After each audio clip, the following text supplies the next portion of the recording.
Assalamualaikum warahmatullahi wabarakatuh. Saya Adin Kurniawan, NIM 23361113, mahasiswa Sistem Informasi.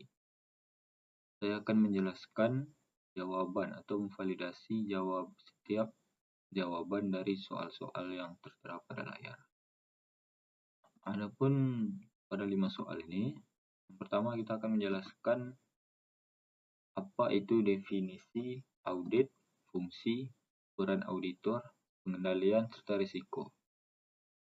Audit sistem informasi adalah proses sistematis untuk mengumpulkan dan mengevaluasi bukti secara objektif.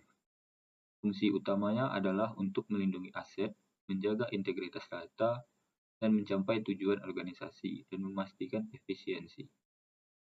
Adapun peran audit yaitu sangat fatal atau sangat krusial, bukan hanya di akhir proses tetapi sejak awal pengembangan sistem. Audit berperan sebagai penasehat, pengawas, dan validator. Misalnya, seorang audit akan memberikan saran tentang kontrol seperti apa pengendalian akses dan enkripsi, memastikan proses pengembangan sesuai standar atau SOP dari suatu perusahaan, serta melakukan pengujian di tahap implementasi. Pengendalian audit terbagi menjadi dua. Yang pertama yaitu ada pengendalian umum dan pengendalian aplikasi. Pengendalian umum yaitu mencakup lingkungan TI atau teknologi informasi, berupa perangkat keras, sistem, dan akses. Sedangkan pengendalian aplikasi yaitu memastikan keakuratan input, proses, dan output yang dihasilkan. Adapun risiko audit terdiri dari risiko bawaan, risiko pengendalian, dan risiko deteksi. Ketiga hal tersebut harus dipahami agar auditor tidak memberikan opini yang salah sehingga merugikan perusahaan. Selanjutnya yaitu kita akan menjelaskan segmen yang kedua.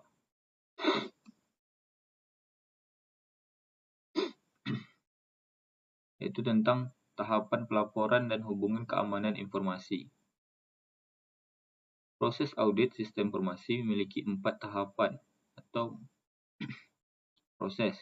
Yang pertama yaitu ada perancangan, pemeriksaan lapangan, pelaporan, dan tindakan lanjut. Audit dan keamanan informasi memiliki hubungan yang erat. Audit berperan sebagai pemeriksa, sementara keamanan informasi berperan sebagai penjaga. Auditor mengidentifikasi kelemahan dan keamanan memperbaikinya. Tujuan keduanya sama, yaitu saling menjaga karena mereka saling berhubungan. Apa yang dijaga yaitu adalah kerahasiaan atau integritas dan ketersediaan data agar sistem tetap stabil, andal, dan tanpa celah. Lanjut yaitu segmen ketiga, yaitu tentang risiko tinggi tanpa insiden. Dalam sebuah organisasi bisa saja memiliki risiko tinggi tetapi tidak mengalami insiden. Hal ini bisa terjadi karena keberuntungan, adanya pengendalian yang efektif, atau ketidakmampuan mendeteksi. Namun kondisi ini bisa menimbulkan komplainsi atau rasa puas diri. Manajemen mungkin menganggap risiko tidak berbahaya karena belum terjadi apa-apa, sehingga akibatnya penilaian risiko yang bias dalam organisasi dan organisasi bisa lengah. Lanjut segmen keempat, yaitu peran auditor saat temuan signifikan.